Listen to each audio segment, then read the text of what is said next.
મિત્રો, બોલાબિલ કુકુડદાના બોલાબિલનું અવસાન થયું છે, આપણને ખબર છે.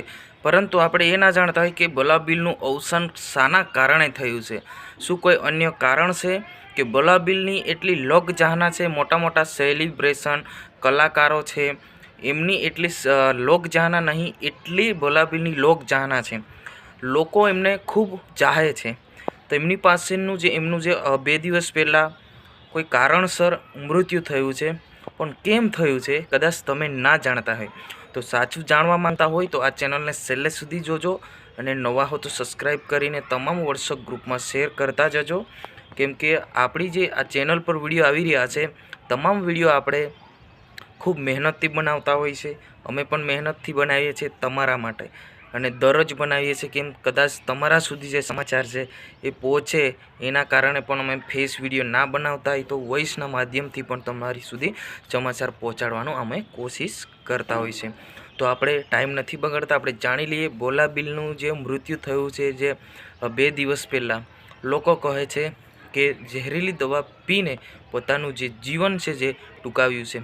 પરંતુ મિત્રો, એક વાત જોઈ લઈએ, સાંભળી લઈએ કે આજના યુવાઓ કોઈક સમજ્યા વગર, કોઈ કારણસર ખોટી રસ્તે, ખોટા કામ પર અને ખોટા રસ્તા પર જઈને આવું પગલું ભરે છે. સમાજની અંદર આ યોગ્ય નથી. ખરેખર આવું પગલું ભરતા પહેલાં આપણે વિચારવું જોઈએ. જે પણ મેટર હોય એ મેટરને પતાવવાની કોશિશ કરવું જોઈએ.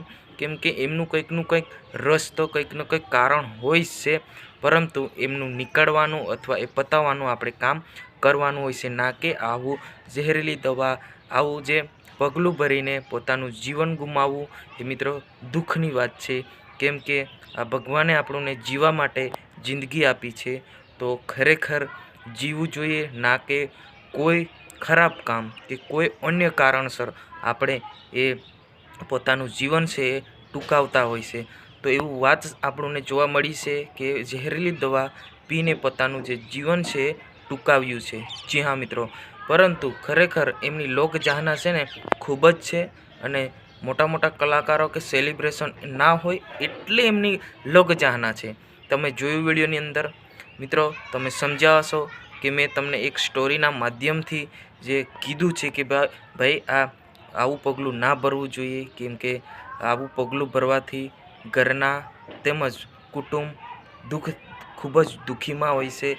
હવે તમે સ્ટોરીના માધ્યમથી સમજી ગયા હતા. આજની વિડીયોની અંદર બસ આટલું જ. હું તમારો દોસ્ત શૈલેષ ભીલ. જય હિન્દ, જય ભારત.